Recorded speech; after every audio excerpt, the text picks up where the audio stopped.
সূরা তাহরিমের 12 নম্বর আয়াত। হযরতে আসিয়া বলেছিলেন, মাবুদ, আমার স্বামী আমার উপর যে অত্যাচার জুলুম করছে, লোকজন দিয়ে নিজেও দেখতেছে, তুমি এই জুলুম অত্যাচার থেকে আমাকে বাঁচাও, কিন্তু আমার স্বামীর ওপরে তুমি গজব দিও না। ও বাংলার মা বোনেরা, আমি আপনাদেরকে ভালোবাসি, কারণ যে 4টা কারণ না মানলে মেয়েরা জাহান্নামে যাবে, তার 3 নম্বরে এইটা। স্বামী যাদের আছে, এই মানুষগুলোকে যারা জায়েজ পন্থায় খুশি করতে পারে না, ওই মেয়ে লোক নামাজ রোজা হজ যাকাত করলেও জাহান্নামী। অনেকে এটা হয়তো বোঝেন না, বা বোঝার পরেও না জেনে না বুঝে ভুল করছেন। আপনাকে আমি থামার জন্য বলছি, এ পৃথিবীতে সবচাইতে বড় মেহমান আপনার জন্য আপনার স্বামী।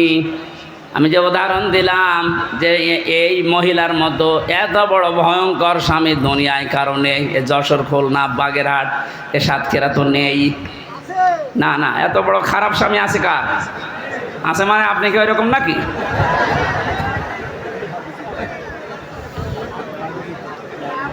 এত বড় শাস্তি দেওয়ার পরেও তিনি যদি বরদোয়া না দেন স্বামীর জন্যে, আর আপনার একটা সাবান কম হয়ে গেলে, শাড়ি কম হলে আপনি বরদোয়া দেন। স্বামীর বাড়িতে এসে যে কষ্ট স্বীকার করছেন, মনে করবেন আমার সাদগা দেওয়ার সওয়াব হচ্ছে প্রতিনিয়ত। এখানে যে সমস্ত মা বোনেরা স্বামীর বাড়িতে অত্যাচার, জুলুম, নির্যাতনের শিকার হয়ে আছেন, আপনার কিন্তু প্লাস পয়েন্ট, আপনি জান্নাতের দিকে এগিয়ে যাচ্ছেন। মাঝখান থেকে ফেরাউন মার্কা যদি আপনার ওই স্বামীটা হয়, ও জাহান্নামের দিকে এগিয়ে যাচ্ছে। বলেন নাউজুবিল্লাহ। এই জন্য আমার স্ত্রীর দ্বারা যেন স্বামী জুলুমের শিকার না হয়, স্বামীর দ্বারা কোনো স্ত্রী যেন জুলুমের শিকার না হয়। জুলুম এত বড় মারাত্মক একটা অপরাধ। আর জুলুমু যুলুমাতুন ইয়াউমাল কিয়ামাহ, নবীজি বলেন জুলুম কিয়ামতের দিন ঘোর অন্ধকার হয়ে মানুষের সামনে দেখা দেবে। না, আমরা যা করি না কেন অন্তত জুলুম থেকে যেন আমরা বেঁচে থাকি। বলেন আমিন। এটা আল্লাহ এত বেশি ঘৃণা করেন এই জুলুমকে। সূরা ইব্রাহিম 13 নম্বর পারা 19 নম্বর পৃষ্ঠা 12 নম্বর লাইনের 42 নম্বর আয়াতটা আল্লাহ জালেমদেরকে নাজিল করেছেন তাদের দেখে। ওয়ালা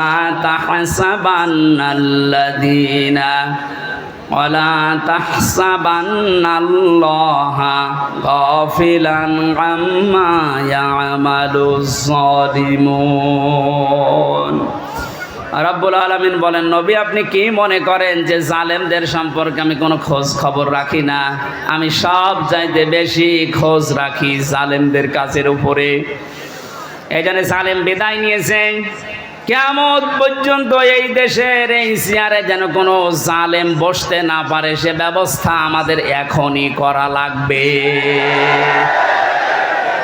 আমার কথার অর্থ যদি না বুঝে থাকেন, ঝড়ি কোদাল নিয়ে আসেন। কথা বুঝতেছেন? পৃথিবীতে কোনো জালেম জানোয়ার চেয়ারে আসতে না পারে, সে ব্যবস্থা আমাদের এখনই ওই পথগুলো বন্ধ করা লাগবে। কারণ জালেম যদি আবার আসেও কিন্তু আরো ভয়ঙ্কর হবে। দরুদ আর সালাম পাঠ করে আমার আজকের আলোচনার বিষয় হচ্ছে হাসরের ময়দানে 5 ধরনের মানুষ শুধু কাঁদবে। আমি কোরআনে কারীম থেকে সূরা শুআরার 102 নম্বর একটা মাত্র আয়াত পড়ছি।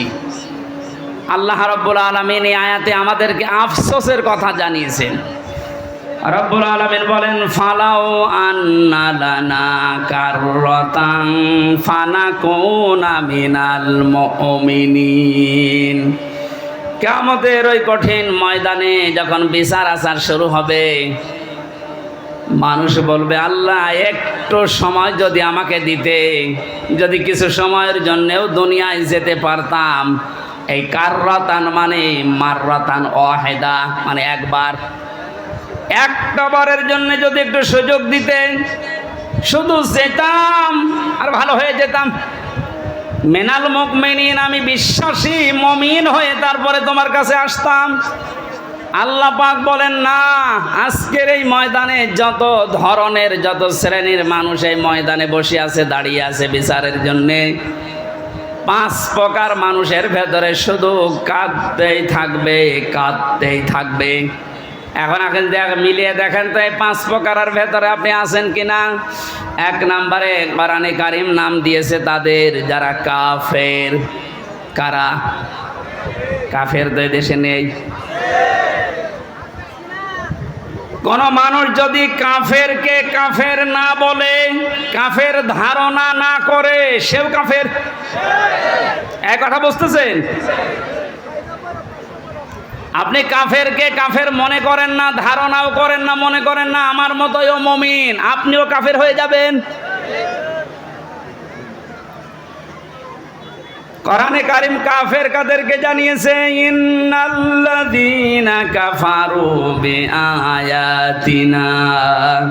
কাফেরের যতগুলো সংজ্ঞা আছে, 1 নম্বরে আল্লাহর কোরআনের আয়াতকে যারা মিথ্যা মনে করে এরা হচ্ছে কাফের।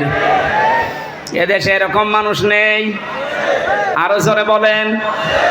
আজকে 4 তারিখ, 1 মাস আগে মাত্র এতগুলো মানুষ এক জায়গায় কোরআনের কথা শুনবে। 96% মুসলমানের দেশে 14 জায়গায় পারমিশন নেওয়ার পরেও অনুমতি মিলত না। কথা বলে না কেন? আমির হামজা কুষ্টিয়া থেকে আসবে ওর বাবার কথা বলার জন্যে, ওর দাদার কথা বলার জন্যে। আপনিও জানতেন যে ও কোরআনের তাফসির করে, ও তাফসির করার জন্য আসবে। এই যে জানা শোনার পরে শুধু আন্দাজে একটা এক লাগিয়ে যে জামাত ইসলাম করে, ও শিবির করে, এই ধোয়া তুলে আপনি বন্ধ করে দিতেন, আপনি কাফের। কারণ এই কাজটা করে দুনিয়ায় কাফেরেরা। এই কাজটা যে কাফেররা করে আমি বানালাম।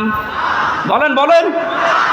সূরা হামিম সেজদা 26 নম্বর আয়াত, অকালাল্লাযীনা কাফারু লা তাসমাউ লিহাদাল কুরআন আলগাউ ফীহি লাআল্লাকুম তাগলিবুন।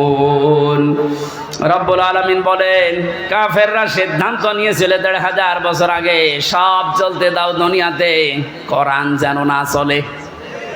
15 বছর এইটাই সিদ্ধান্ত চলছিল যে সব চলতে দাও, 12 মাসে 13 পূজা না 14 পূজা হোক, অসুবিধা নেই। কোন অনুষ্ঠানে বাধা দিয়েছেন আপনি বলেন? না, শুধু একটা অনুষ্ঠানে বাধা ছিল, কোরআনের। বলেন বলেন। এ কাজ কাদের? কাফেরদের। কাদের? সুতরাং 15 বছরে যারা আলেমদের কাছ থেকে মাইক কেড়ে নিয়েছেন, আপনি কাফের। আপনার জন্য জানাজার দরকার নেই, কবরে দেওয়ার দরকার নেই। আপনি এমনিতেও জাহান্নামে যাবেন, অমনিতেও জাহান্নামে যাবেন, আপনাকে পুড়িয়ে ফেলা দরকার। কথাটা একটু কড়া হয়ে গেল নাকি? কিচ্ছু কড়া হয়নি। 15 বছর বহু জ্বালাতন করেছেন। বাংলাদেশের 64 জেলার প্রায় 36টার উপরে জেলায় আমাকে কোরআনের কথা বলতে দেয়নি, তার ভেতরে সাতক্ষীরা একটা। কথা বলেন না কেন? বহুবার এসে এসে সেই কুষ্টিয়া থেকে এখান থেকে আবার ফেরত দিয়েছে রাত 10টায়, 9টায়, 11টায়। যান, হবে না। কেন? কোনো দোষ নেই। কোরআনের কথা বলতে যারা বাধা দেয়, আল্লাহ বললেন এরা কাফের, আর আপনি কাফের মনে করেন না, আপনিও কাফের। আর কিয়ামতে সবচাইতে বেশি কাঁদবে কারা? এরকম কাফের যদি সাতক্ষীরায় থাকেন, মুসলমান হন। আমি পরশুদিন একটা মুসলমান বানিয়েছি গাইবান্ধায়। না, ও আসলে হিন্দু। যারা বাধা দেয় কোরআনে, এরা হিন্দুর চাইতেও খারাপ। ডক্টর মোহাম্মদ ইউনূস লোকটাকে চাই মনে করেন। অনেকে লাফাচ্ছে যে ওর কি, আপনি কি বোঝেন? ওর খুঁটি কোন জায়গায় বাধা, ওর পেছনে কোন দেওয়াল আছে আপনি টের পাচ্ছেন? বিভিন্ন ইস্যু তৈরি করে মাঠে ময়দানে নামেন, আর বাড়ি ঘেরাও করবো, বাড়ি ঘেরাও করবো। আরে ভাই, ইউনূস কি আপনি এখনো টের পাননি? আমার এই যে মোবাইলটা কালকে আদালত দিয়েছে 3 বছর পরে, এ মোবাইলে যদি কল আসে, সর্বোচ্চ তারেক জিয়ার পিএস অপু ভাই থেকে কল আসবে, এর চাইতে উপর থেকে আর আসবে না। উনি আমার সাথে 3 বছর জেলে ছিল, একটা পরিচয় আছে। তারেক জিয়ার পিএস অপু, নাম শোনেননি? উনি হয়তো কল দিতে পারে, খুব ভালোবাসে আমারে। আর ডাক্তার ইউনূসের মোবাইলে কল আসে একেবারে বারাক ওবামা, জো বাইডেন থেকে। শি জিনপিং থেকে। আপনি টের পান, আন্দাজে লাফান। আনসারের নাম নিয়ে লাভ দিয়েছিলেন, পিটিয়ে মানুষ ঘরে ঢুকিয়েছে। ওদের যে চরিত্র দেখবেন কিছুদিন পরে এই রাজবাড়ি গোয়ালন্দ ঘাটের এই বেশ্যাদেরকেও রাস্তায় নামাবে। ওরা এটাই চালাচ্ছে এখন, কিচ্ছু ছিঁড়তে পারবেন না। এ লোকটার পেছনে যাই থাক, যে খুঁটি আছে ও খুঁটি নড়ানোর জন্যে ভারত, চীন, রাশিয়া এদের দ্বারা সম্ভব না। তামাম দুনিয়াও যদি এখন একদিকে হয়ে যায়, ওরা একদিকে থাকলে তাও পারা সম্ভব না। বাস্তবতা ওইটাই বলে। মানে ক্ষমতা নেওয়ার পর দিন থেকেই ঘোষণা দিয়েছে এদেশে অন্যান্য ধর্মীয় অনুষ্ঠান যেভাবে চলে, পূজা পার্বণ, কোনো অনুমতি লাগে না। আল্লাহর কোরআনের অনুষ্ঠানে এদেশে কোনো অনুমতির প্রয়োজন আর কোনো দিন হওয়ার দরকার নেই।